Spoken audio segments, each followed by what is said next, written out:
बोलिए सियावर रामचंद्र भगवान की जय, पवन सुत हनुमान की जय, उमापति महादेव की जय, गोस्वामी तुलसीदास जी महाराज की जय। जय सीताराम।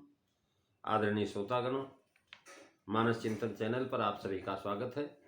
पिछली चर्चा में आप भगवान शिव के द्वारा सती जी को कहा कि भाई अगर तुम्हारे मन में राम जी के को लेकर के संदेह है तो जाकर के परीक्षा ले लो। और सती जी ने महाराज इसको भगवान शिव की अनुमति पाकर के सती जी वहाँ चलती हैं। मन में विचारती हैं कि मैं क्या करूँ, परीक्षा कैसे लूँ। ऐसा मन में विचार करते हुए जा रहे हैं। तुलसीदास जी महाराज लिख रहे हैं, चली सती शिव आय सुपाई, और करई विचारु करूँ का भाई। यहाँ शंभुवश मन अनुमाना, और दक्ष सुता कहूँ नहीं कल्याणा।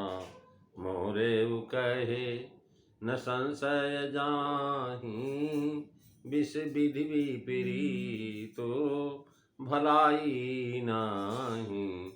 मंगल भवन अमंगल हारी, रवउ सुदशरथो अजीर बिहारी। श्री राम जय राम, जय जय राम, श्री राम जय राम, जय जय राम। महाराज शिव जी की आज्ञा समझ लिया। शिव जी की आज्ञा पाते ही सती जी परीक्षा लेने की चल पड़ती है।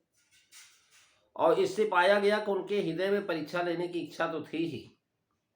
आज्ञा पाते ही महाराज परीक्षा लेने का उत्साह हुआ, क्योंकि उनके हृदय में अत्यंत संदेह है। इससे यह भी जनाया कि शिव जी की आज्ञा न होती तो कदापि नहीं जाती, क्योंकि वे सती हैं अर्थात पतिव्रता है। अब करें विचार करो का भाई, तात्पर्य है कि कोई विचार में मन में नहीं आ रहा है। जब शिव जी ने आज्ञा दी थी कि विवेक से विचार कर यत्न करना, तो सती जी को पूछ लेना चाहिए कि आप परीक्षा का जो महाराज उपाय बतावें मैं वही जाके करूं। अब वह पूछने का ज्ञान नहीं रहा, उन्होंने पूछा नहीं।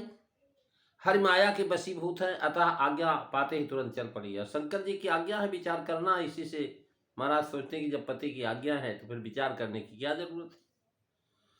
और करे विचार करो का भाई, यानी जो है मन का संबोधन मन को करें भैया, विचार करो में वार्ता करने में मन को भाई संबोधन करना ये मुहावरा है। और महाराज मानस पत्रिका में कहा करो का भाई, भाव यह लिखते हैं का भाई अर्थात श्री राम जी की मन भाई जो है कौन सी बात करो, सीता जी का रूप धरो, यह उनके मन को भावेगा। यह बात शिव जी जान गए।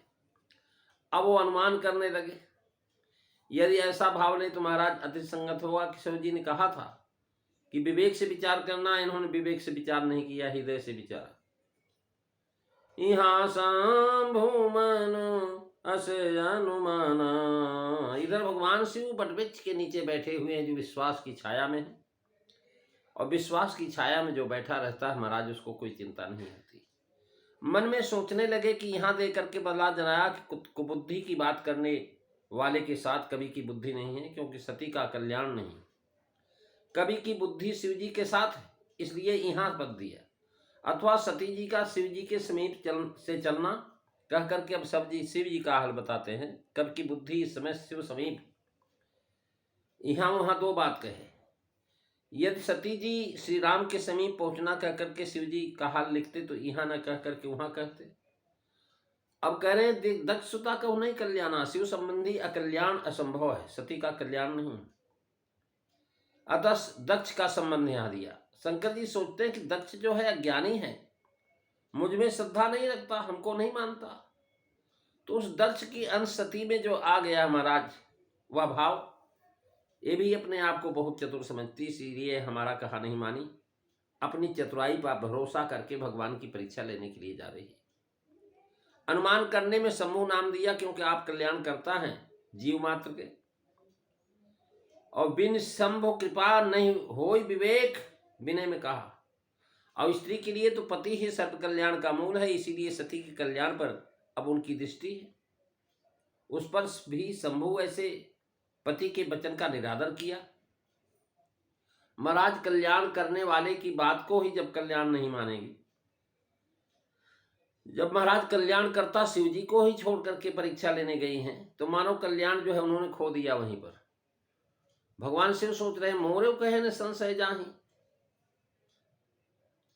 यानी भाव यह है कि सती हमको ईश्वर जगत बंद जगदीश जानती हैं, क्योंकि सती ने स्वयं अपने मन में विचार किया शंकर जगत बंद जगदीशा।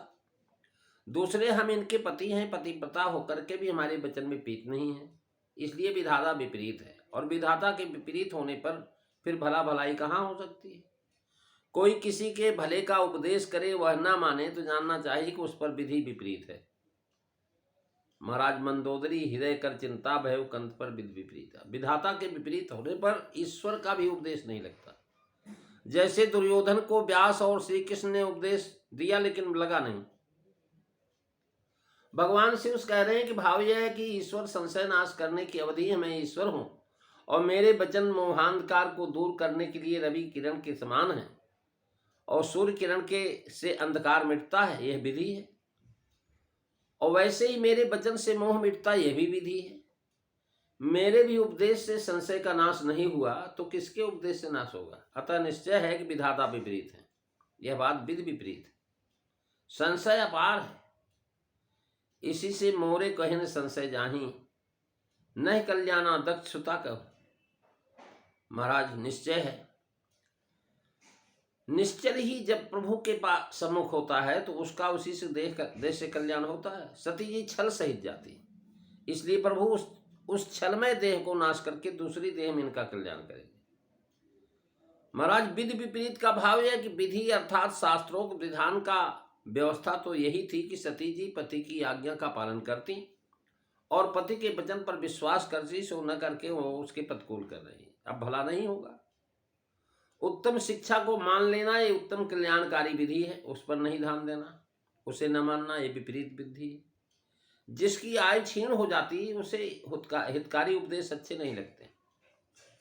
महाराज दीप निर्वाण गंधम च सुहृदाद्यमरण अरुंधतीम न जिघ्नन्ति न शृण्वन्ति न पश्यन्ति गतायुष।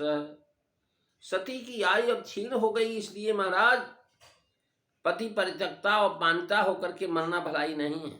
यद्यपि सती जी अभी महाराज जो है 87,000 वर्ष तक जीवेगी, किंतु वह भी तो उनके लिए गतायुवत है। माया मोह विनाश के लिए श्री राम की शरण लेना अनुकूल विधि है और प्रभु की परीक्षा के लिए उनके सम्मुख जाना ये विपरीत विधि। इस प्रकार एक भाव यह भी है कि विपरीत विधि से अर्थात यदि वहां जाकर के कोई विपरीत बात करे तो भलाई नहीं है। भाव यह कि शिव जी के महाराज मन में यह भाव है कि परीक्षा लेने गई, कैसे परीक्षा लेंगी भगवान की। ये महाराज भगवान शिव अपने मन में सोच रहे हैं। फिर सोचते हुए सोचे कि भाई वही होगा जो राम जी ने रचना किया होगा और जो है तर्क करके शाखा पर शाखा कौन बढ़ाए, ऐसा कह करके वो भगवान का भजन करने लग गए। प्रेमी सज्जनों, इस 7वीं 8वीं चौपाई का भावार्थ आप कल की कथा में स्मरण करेंगे। आज बस इतना ही। बोलिए सियावर रामचंद्र भगवान की जय। जय जय सीताराम सभी को।